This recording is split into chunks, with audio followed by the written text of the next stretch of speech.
Hello, good morning, everyone. How are we all doing? Yeah? Did anyone pull an all-nighter last night? I'm just curious. One brave soul. All right. We're not a fan of overnight hackathons, but of course, you were free to do that if you'd like. Okay, just some quick announcements before we let you get back to hacking. For day 2, here's just a bit of a schedule overview. So 3 p.m., we're going to have qualifying pitches. And that's going to be and then we're going to have the top 6 team interviews at 5:30. And then 6 p.m. is the last commit. So anything after that, it's probably going to disqualify you. All right, and then 6:30, we're going to have the stage presentations. So just a little bit more information about all of that. So the qualifying pitches are going to happen on the main stage, right over there. So it's going to start at 3 p.m. And you're going to get a 2-minute pitch, hard stop. So and then you get a 1-minute Q&A with the judges. So you want to bring your laptop. We're going to have you line up there. And so to determine your order, it's going to be completely arbitrary, luck of the draw. It's going to be your team and your time is going to be listed on a Google spreadsheet, and we will announce that in announcements. So your focus for this should be the problem you're solving, why your product is the solution, and a demo of it. If you want to say like what APIs you're using or that's an integral part of it, then do that. But the APIs will have different presentations as well. And you get 2 minutes. So for the APIs, you can list your team. If you're using like OpenTable or you deploy with Netlify, you can list your team on that spreadsheet. And again, we'll send this out to you. They're going to review your code, and an API rep will be at the qualifying pitches, but they may request you to do another pitch at their booth just so to help them decide. All right, so the top 6 teams. We have 24 teams. We're going to pick the top 6, and we're going to have some interviews. That's going to be in a video booth, and that starts at 5:30. So you get a 5-minute presentation, and this is more informal. It's a little casual, and it's like a Q&A with judges. If you've ever seen the Facebook team when they do their monthly hackathons and their interviews, it's kind of like that. And we get a max 10 minutes, so it should be kind of fun. And that's actually going to be live streamed to all these televisions. So if you're not one of the top 6 teams, you get to watch all of those presentations. Top 3 teams move on to the stage presentations. And this is a guideline for how that should work. So in your setup, you want to introduce yourself, the problem, and the solution. Take about 1 minute to this. Your demo, about 4.5 minutes. Demo your product, why it solves that problem, how it solves that problem. Obviously, show off your product, and how you're using specific APIs or services. Then, since we're all using the same tech stack, I think it would be interesting for us to discuss what technologies you use specifically to build this, if you faced any challenges, and how you overcame those. And then just sign off and briefly wrap up the problem, why your product is the solution, and that's it. And remember, your max time for the top 3 presentations is 7 minutes. And once again, the last allowed commit is 6 p.m. Pizza's also arriving at 6, so this signifies, end of hacking. Now it's time to have some fun, watch some presentations. We're also going to serve beer and wine, so we can all unwind. And you're free to leave if you want, obviously, after that. But I think for those of you who are here, you may want to see the top 3 teams. All right, so are there any questions? Yes?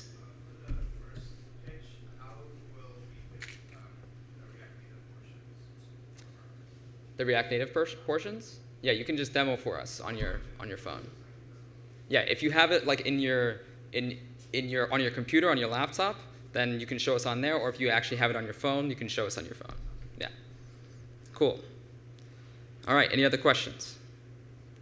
All right, so we have a representative, the CEO of Netlify. He's going to talk to you a little bit about deploying to Netlify. So let's give a warm welcome to Matt Billman.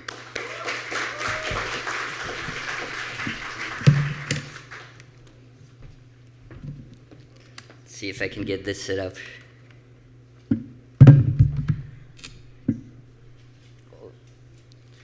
How y'all doing you all have a lot of times on your hands because you're not busy at all finishing up your React apps. I imagine not. So I'll try to keep this pretty short and sweet and just try to give you some tips that you can actually use and they'll hopefully help you ship faster and get more things done. How many here are using Netlify as part of their setup? It's a few. See if we can make that a few more. How many are using Create React App? A few. And how many are using Webpack? Okay. So Netlify is basically, in this context, like Webpack dev server, but for production. And before we start, I'm going to let you all in on a little secret we've been working on for a while. So any of you that's been using Netlify knows the Netlify app fairly well by now, probably. If you go in here and type in the URL app.netlify.com/UI-beta,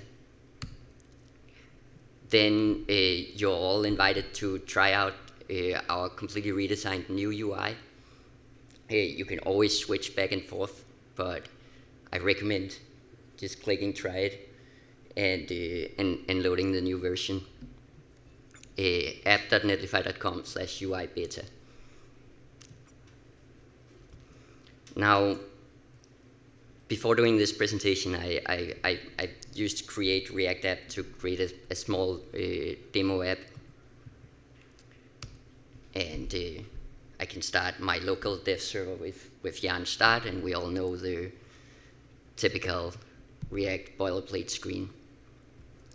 Now, when you're working on your React application and you want to work with the whole team of your hackathon and you want to have it online somewhere, you want to be able to test it together and view it, obviously the first thing you're going to do is push that little React app to a GitHub repository. At least I sure hope so. I pushed this to a little GitHub repository here. And now I'm going to sort of set up that dev server for production. So in Netlify, I'm just going to go in and create a new site, authorize Netlify to view GitHub, going to search for my app, and I like yarn better. And that's it, right? What's going to happen now is that I've linked my repository in GitHub to an application in Netlify. And you'll see that Netlify starts running your yarn build or your Webpack build or whatever build tool you're using on our servers and in our infrastructure. The first install is always going to take a little longer while we install all the dependencies, but after that we're going to cache the dependencies, and every time you push to GitHub, we'll run a build and deploy your site. So now yarn is in the linking dependencies stage, and as soon as that's done, I'll have a new URL for my site. Let's give it a moment. Here we go. Yarn is running, creating the production build.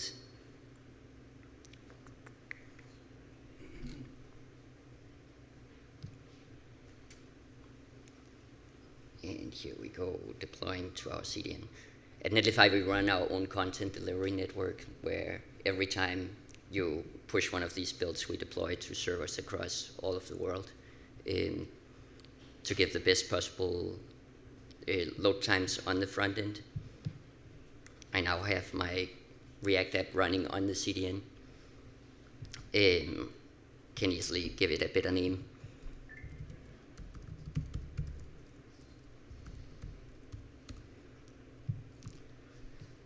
And now I have a URL I can share with my team and that my team can work on. One of the things that all of you will almost always have run into when you work with single page app and publish them on a CDN, whether you try to use GitHub Pages or S3 or Netlify or anything, is how to handle client-side routing. Because when you do client-side routing with history push state, every request that comes in, you want to just serve the same index HTML and then let your React application handle the routes. So Netlify allows you to do that by creating a little file called _redirects. So in create React app, in that setup, it's as easy as just making a little _redirects file in the public directory and telling Netlify everything under the main path. Redirect that to index with a 200 status code, so it does an internal rewrite instead of actually redirecting people, because you still want to show the same URL in the UI. Once I've done this, I'm gonna be a good citizen and make a little feature branch for this.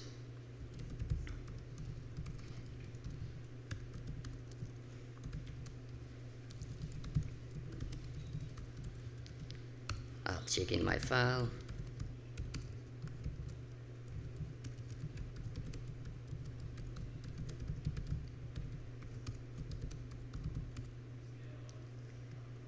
And create a new branch in GitHub. How many of you know this little tool, by the way? It's called Hop. It's a little Go binary that GitHub has been building. It makes it really easy to do things like pull requests. And here we go. Okay, just because I hooked up Netlify in the beginning, when I make this new pull request, you'll immediately see that Netlify starts building what we call a deploy preview of the pull request. And if I go into the deploy listing in Netlify, we can see that we're running a new build just of this specific pull request. So what Netlify is going to do is for every single pull request you make, you can see the caching kicked in, so it's really fast now. We're going to build that pull request and give you a unique deploy preview URL where you can share it with your team and where you can validate it directly, right? So when someone makes a new pull request to your front end, you just go into GitHub, you check out the deploy preview, see everything works, and then you can merge it without having to first check it out locally and go through all the hoops of actually cloning a pull request locally. Now I've seen that this looks sane, and I'm just going to merge it in. Since I merged it in, Netlify will already now have kicked off a new production build, and in a few seconds I'll have my redirect rules live and handle my single page routing.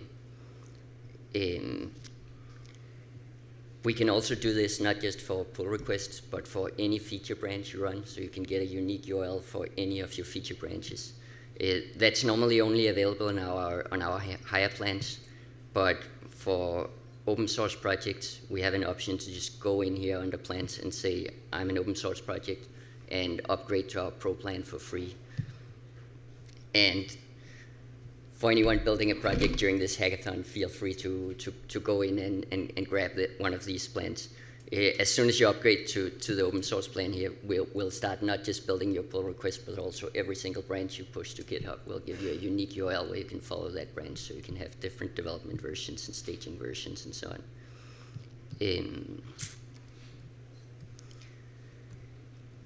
Let's see, verify here.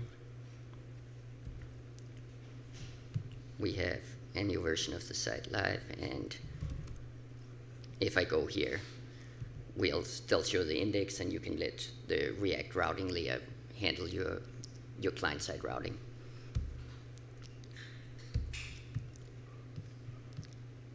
So that was like a quick demo of the setup. Once you put on a custom domain, you can enable HTTPS with one click. If you're doing a React app, for example, let's say you're using the OpenTable API in some way and you're showing a different views on the restaurant, letting people create sort of an event at a restaurant, and you want them to be able to share it on Facebook and Twitter and so on, you'll probably run into the typical problem that when the Facebook crawler requests your single page app and tries to find a screenshot and a description and so on, it's always just getting the same index HTML, just like we just set up this client-side routing, and it'll always show the same image, the same description. And for anything that you want to share on Facebook, it's actually really important that you're able to have a custom image, a custom title, and so on. So one of the things we allow you to do once you're on the open source plan and so on is to enable pre-rendering. And it's just a one-click setup. You go in and say enable pre-rendering.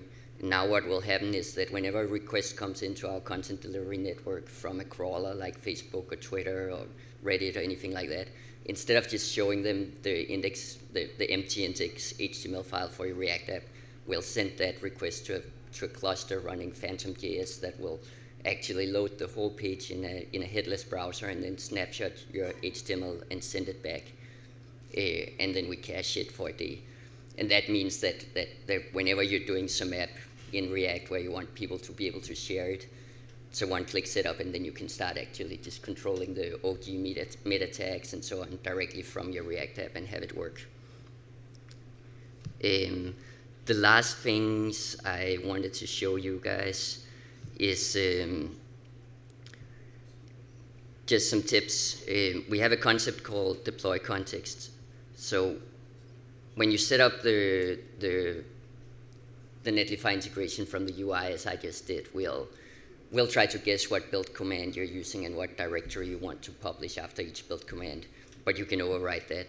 But there's also an option of just including a netlify.toml file in the root of your repository, and there you can set the build command for your whole build, but you can also go in and set specific commands for specific branches or for your deploy preview. So you can run a development build whenever it's a deploy preview, and you can run a full production build whenever it's the master branch. So you can set different environment variables for a staging branch, so you can talk to a staging API whenever we build your staging branch, and you talk to a production API whenever we run your master branch.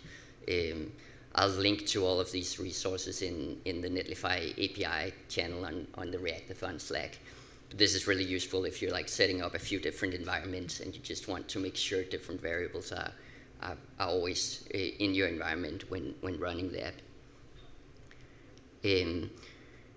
We also have a little project that's right now better for static pages, but there'll definitively be an extra chance of getting an API prize from us if you manage to integrate something like this in your React app.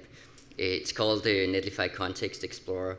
And the idea is that when you go to a deploy preview, instead of the main site, it'll add a little information bar in the top of your site just saying like, this is actually the deploy preview, it's built with this branch, and it's still a work in progress, so you don't mistake the main app and the deploy previews, and so it makes it easier to go to one of these previews and then go directly to the pull request and so on.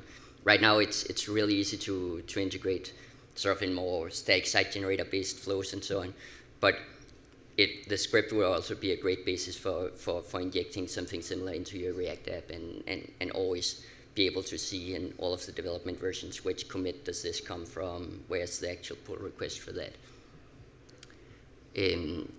We also, apart from just making it really easy to ship your stuff, we also have our own OAuth API. So if you're building anything during the hackathon where it would be cool that at the end the people could share a web page with someone or publish a web page or something like that, you can also use our OAuth API for that. So I'm going to just show you a really simple example. It's available in GitHub, and I'll link to the source code in the Slack channel afterwards. But this is basically a way of asking someone, hey, I would like to publish a site or do something to your sites on Netlify on your behalf through Netlify's API. And this is just like a raw demo of how it works for the implementation side. You'll want to go to OAuth applications, create a new OAuth application with redirect UI. and then we'll give you like a client ID for that.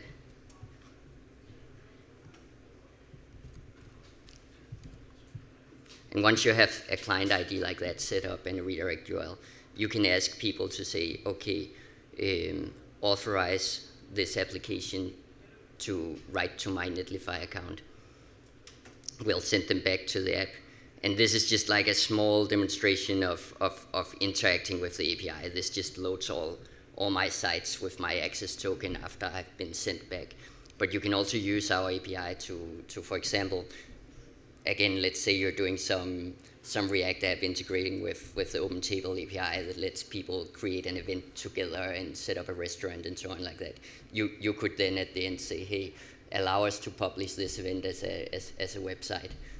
Send them to Netlify, get back an access token, and then directly client-side you could start working with Netlify's API to create a URL and even set up a custom domain and anything like that. So if that gives you any ideas, that would definitively also be something that would give huge points for the Netlify API competition. And that's just about it. I'll share all these resources in the Slack channel. I hope you all have a great hackathon and build some cool stuff. I'm looking very much forward to see what you guys are working on and what comes out of it.